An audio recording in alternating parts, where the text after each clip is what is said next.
What's up, everybody? Go Burns doing my review of the new Netflix series, The Punisher, based obviously off the comics. And what we're going to do is, as I usually do, first we're going to go into the non spoilers, my opinion about whether or not I thought it was any good or bad, somewhere in the middle, and then the last part of the review will go over spoilers. So just giving you a heads up. FYI. Now, The Punisher exists in the MCU, and it's also part of the Marvel Netflix series, along with Daredevil, Jessica Jones, Luke Cage, The Defenders, Iron Fist. And technically, the Netflix Punisher series, season 1, is a spin-off of Daredevil, specifically season 2. So I would advise all of you to first go watch at least season 2 of Daredevil, because the Punisher is featured in season 2 of Daredevil, played by Jon Bernthal, and once again here in the season 1 of the Punisher. It's all technically connected more or less, but anyways, I would advise you first watch season 2 of Daredevil just in case, because you may miss a few things, because that's where Frank Castle is officially introduced in the Marvel Netflix series.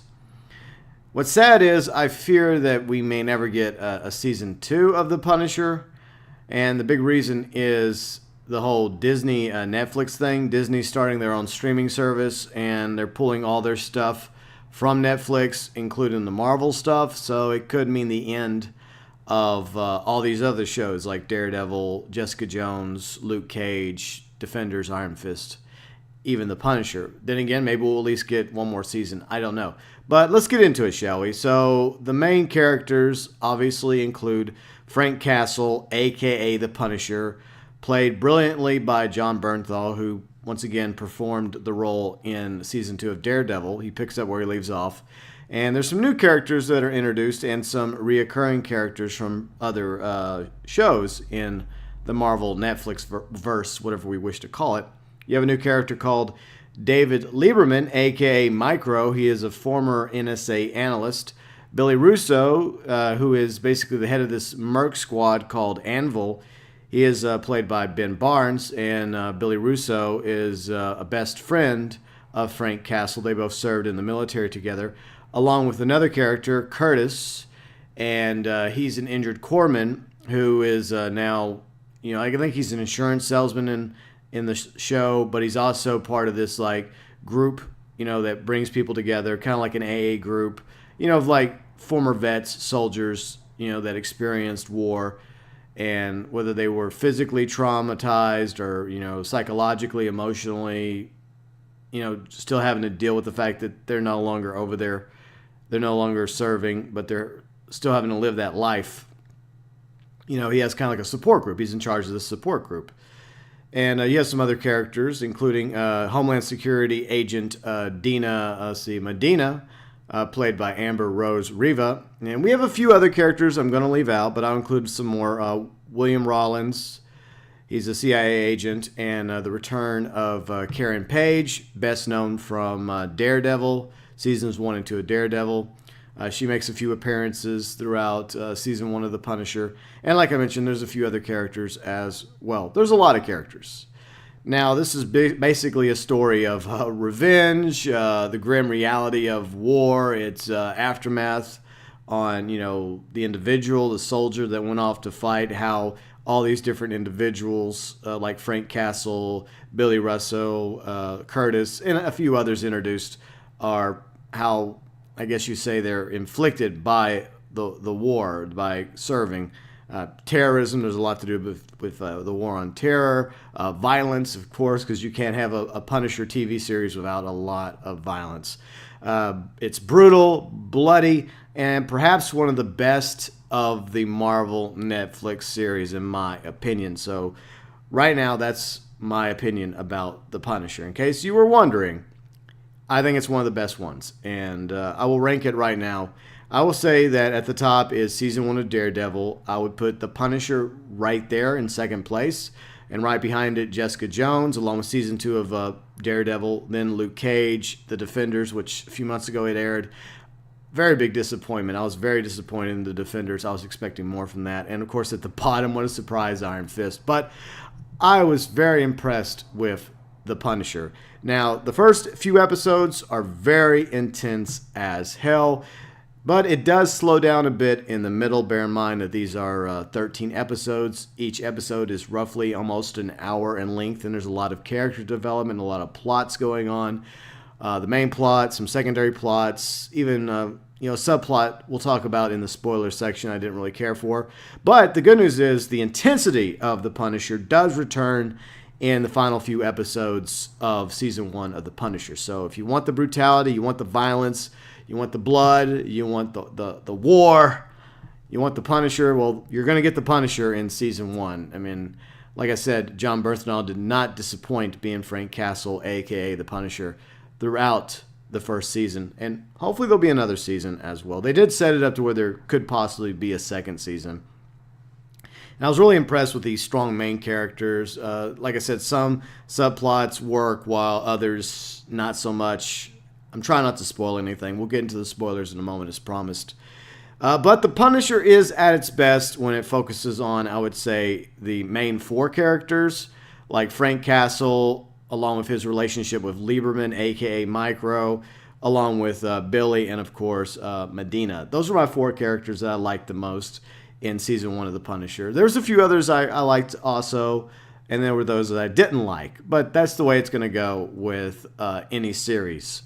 So, yeah, I mean, overall, I thought that The Punisher was fantastic and definitely worth binging, especially if you already have Netflix, if you're into comic books, if you love some of the other shows I already mentioned that are part of this, MCU or the Marvel Netflix verse, like Daredevil, Jessica Jones, Luke Cage, The Defenders, Iron Fist. If you were disappointed by some of those shows, I think that watching The Punisher will definitely, I guess, restore your faith a little, I hope, in the Netflix Marvel series, because, like I said, I believe it's one of the best ones so far. Not the best. I still think Daredevil Season 1 is my personal favorite, but that's just my opinion. Just like this is my review. You may agree with me, you may disagree with me on some things, but that's the point. It's my review. Just like with all the shows I review on my Go Burns VNR channel, just like, the movies I review. It's just my opinion. All right, so anyways, that's my non-spoiler review for The Punisher. I definitely think that anybody that has Netflix, that are into Marvel, the comics, that are especially Punisher fans, if you've been wanting a Punisher TV series, I believe that this will not disappoint you, for the most part. Now, you have to bear in mind that, just like with any TV show or any movie based off comics, there'll be a few liberties. It won't be 100% accurate, but I would say that the Punisher TV series stays, for the most part, true to the spirit of the Punisher comics. And I don't claim to be a Punisher expert, but that's just my opinion regarding the Punisher Netflix series. So I hope you guys enjoyed my review of that, non-spoiler, and feel free and let me know below in the comment section, what did you think about The Punisher Season 1? And try and keep it spoiler-free, please, for anyone else that comes across the video also interested in a review, non-spoilers. Just say, did you like it? Did you not like it? While at the same time trying to be respectful of others, so that you don't give too much away. But we are going to go into spoilers now. And I do have a few spoilers. Not many, but just a few thoughts that I had regarding things that I liked, things that I didn't like regarding The Punisher.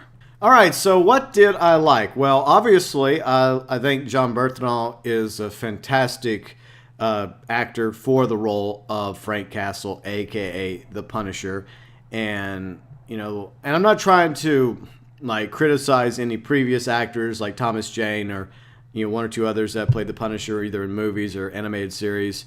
But I do think he's the best so far. And like I mentioned, I feel like that this is really true to form when it comes to what you expect from the Punisher. And like I said, I'm not ripping on the movies because there's some brutality in those as well to varying degrees. But I feel like this is more grounded. It feels very real, more or less. And I think that's something that's very important because the Punisher is not a superhero. He doesn't wear a cape like Jon Bernthal said. He's just like this badass soldier, this Marine who's very good at what he does. And his thing is war. He's good at fighting and killing. He's very brutal. He's the Punisher. And I think that Jon Bernthal really, interprets that very well. And also season 2 of Daredevil, which is, I guess you could say, kind of a prequel to the Punisher, Netflix series.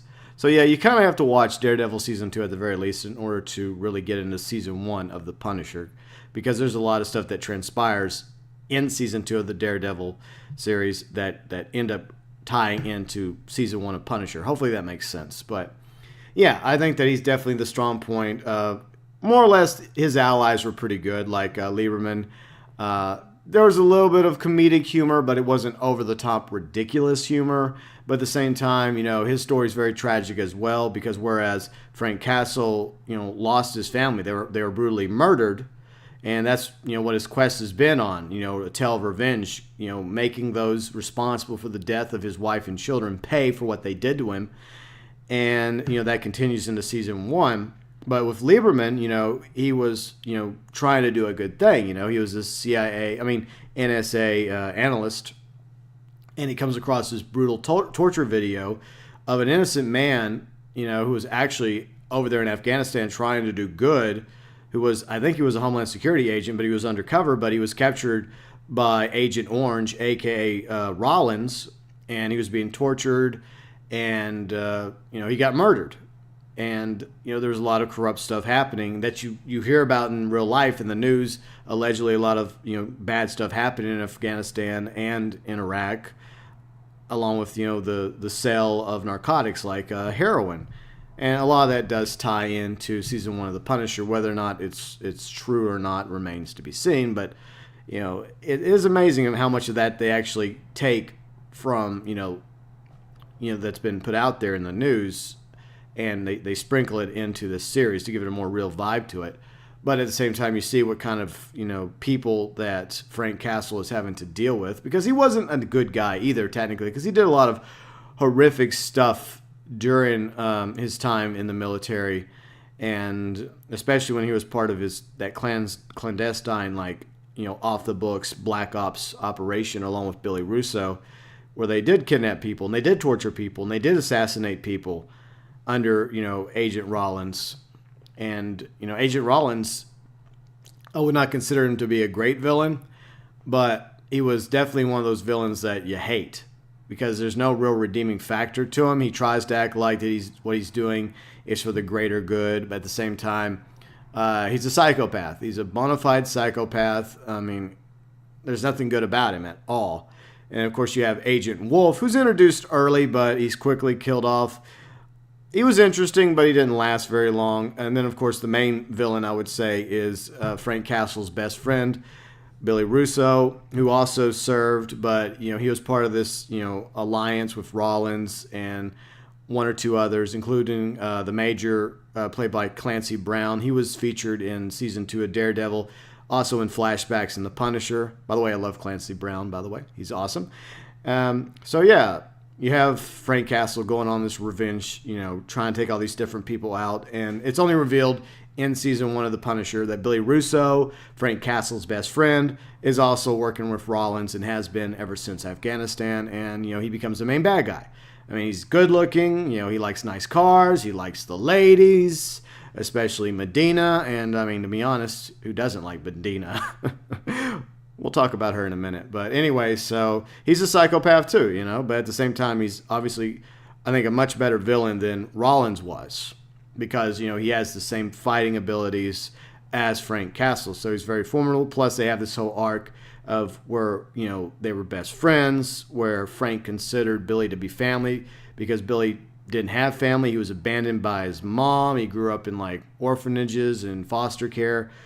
But at the same time, he does eventually find his mom, and they briefly discuss that in an episode as well about what ends up happening to his mom. It's not very nice either, what he's doing to his birth mother. But at the same time, you see that Billy acts like this charming, nice, attractive guy who's running this, operation, called Anvil, which is kind of like a mercenary group for hire contractors, out to protect people, like like senators and other things, but at the same time, he's just as bad as Rollins is. And, he definitely shows what he's capable of throughout season 1 of The Punisher. And I think they really do make the case that he's very formidable. Whereas, like, most of the people that go up against Frank Castle easily get their ass handed to them. Well, they usually get murdered brutally by the Punisher. Russo can, for the most part, go toe-to-toe with Frank Castle. And then I would say that I did like the allies, like Lieberman. I really think that he's a really good ally. And the difference between him and Frank Castle is he's the one who's allegedly died, whereas his family's still alive, and they're still in the deal a year later with the loss of their dad and their husband, because he had a wife and 2 children as well, just like Frank, a son and a daughter. But he's been keeping an eye on them, and he's really good with computers and hacking and all this stuff. And he's trying to make a difference, but at the same time, he's also having to deal with, having to, I guess, find courage. And he does. And he does, have this really good arc from when you first meet him in season 1 of The Punisher at the very beginning all the way to the end. And you really root for him, and you're really happy that, he does get a happy ending. He does get reunited with his wife and his children. And it's awesome because, it's kind of cool to have a happy ending. It doesn't always happen, but at the same time, it's still really good to see that. And it's also awesome that they took the time to invest in his wife and kids and to show what their world is like without their dad a year later when they thought he was dead, and how that has affected them, how that affected his wife, how it affected both the kids. Because, the loss of somebody does have a negative effect on people, especially someone, really close to you, like a father or a mother or even a sibling. And, of course, Curtis, I really liked Curtis. He appeared several times, Frank Castle's friend as well. I would say he's a much better friend than Billy by the end of season 1 of The Punisher. But he's also dealing with his own pain, while at the same time he tries to, help Frank Castle any way he can. He's also trying to help these other soldiers that have been through a lot, basically hell while serving their country, for right or wrong. And he's dealing with his own pain because he lost a leg in battle. And Frank Castle is guilty of that. He feels like he was responsible in a way for Curtis losing his leg. But he's also a very good ally, along with Karen. But I feel like they kind of forced Karen in to season 1. And it's okay. It works. But at the same time, there are more than one reporter in New York. I mean, there's several newspapers in New York, and she's not the only reporter. But since she does have history of Frank Castle in season 2 of Daredevil, it does make sense to bring them in. And it does feel like that Karen and Frank have some sort of chemistry. So in a way, it does work. And I would go as far to even say that, she has more chemistry with Frank Castle than she does with Matt Murdock, a.k.a. Daredevil. I mean, that's just my opinion. I just feel that there's more chemistry there between her and Frank than her and Matt. But that's just how I feel about it. But Medina is my favorite character of the Allies. She's played by Amber Rose Riva. And wow, I'm in love. Amber, look me up.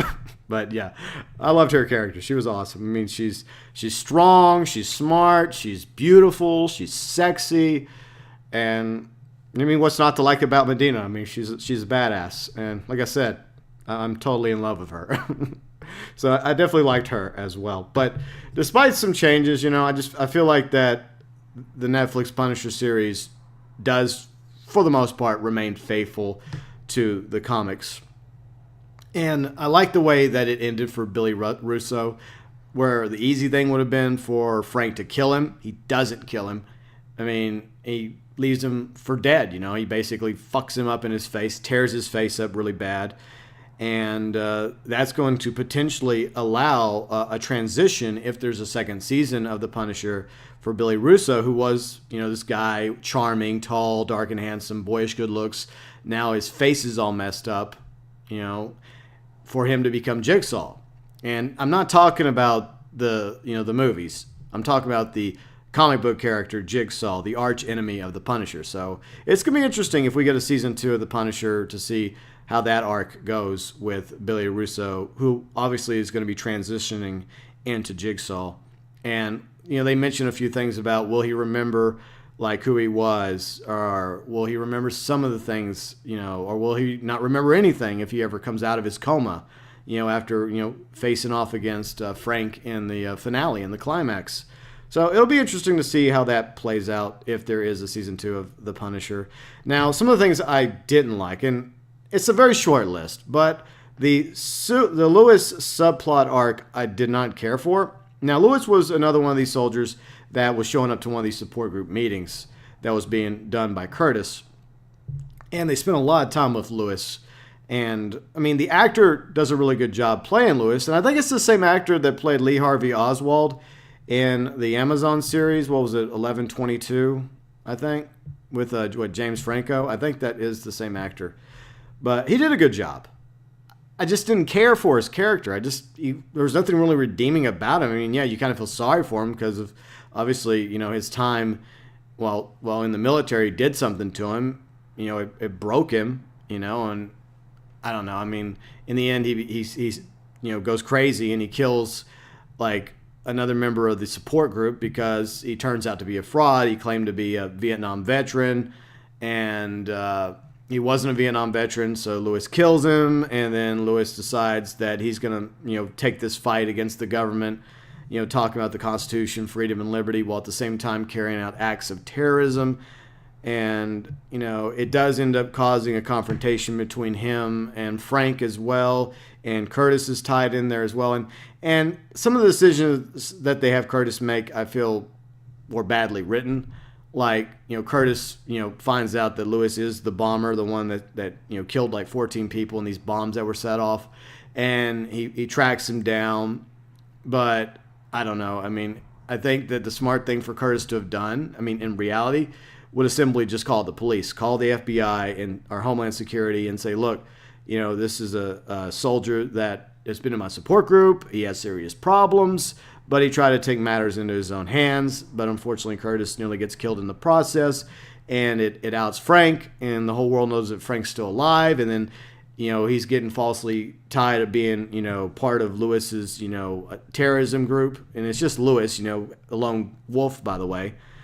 But, for the most part, it wasn't that bad. But they did invest a lot of time into Lewis's character. But I didn't really care for it.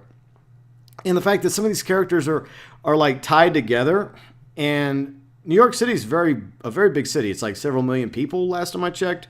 And for such a huge city to have like a small set of players in the show that have such an impact on the city, just happen to know each other. Like I mentioned, like Curtis and Billy know each other. And then, of course, Curtis, Billy, and Frank, they all know each other. And, of course, Lewis knows Curtis because he's part of the support group. So, yeah, I mean, it's just one of those typical like movie show thing, cliches that you have, like where all these characters know each other, all these characters have history to some extent, but that's nothing new. That's just a reality when it comes to, TV shows, movies, even comics. So it's a small gripe, but for the most part, like I said, I really enjoyed binge watching The Punisher. It was overall a much more enjoyable experience for me than The Defenders a few months ago. I mean, the Defenders had a lot of potential, and I was really excited about it. And there might have been an episode or two where I was like, yes, it's getting good. But overall, the Defenders sucked. So there's my mini review of the Defenders. But for those of you guys that were disappointed in the Defenders, I think that you're going to be a lot more. I mean, obviously, if you're watching the spoilers, hopefully that means you already watched The Punisher, and hopefully you feel the same way I do. And if you don't, then I respect, your opinion. We all have our opinions. And we're never going to agree on anything 100%, but I do feel like The Punisher was way better than The Defenders. And I feel like it's up there in the top 3, in my opinion, along with, season 1 of Daredevil and Jessica Jones. So that's just how I feel about The Punisher. And like I said, once again, it's a shame that it feels like that the Netflix Marvel series is going to be coming to an end. And I think that we're at least getting a season 2 of Jessica Jones and possibly even a season 3 of Daredevil. But I fear that the end could be nigh because the partnership between Disney and Netflix is ending. And I don't know if Disney's going to be willing to take these shows over to their stream service in 2019. And I'm tired of all these different stream services because you have so many of them now. First you just had like Netflix and Hulu, but then you have Amazon. Now you have CBS All Access, and now Disney's going to have their own stream service. I mean, where does it end? So yeah, but I don't know if Disney would be willing to have shows like The Punisher on their stream service. So I fear that with the official end of the Netflix Marvel like relationship, once Disney starts their own service, that could also spell the end for shows like Daredevil, along with Jessica Jones, Luke Cage, as well as The Punisher and Iron Fist. But really, who cares about Iron Fist, right?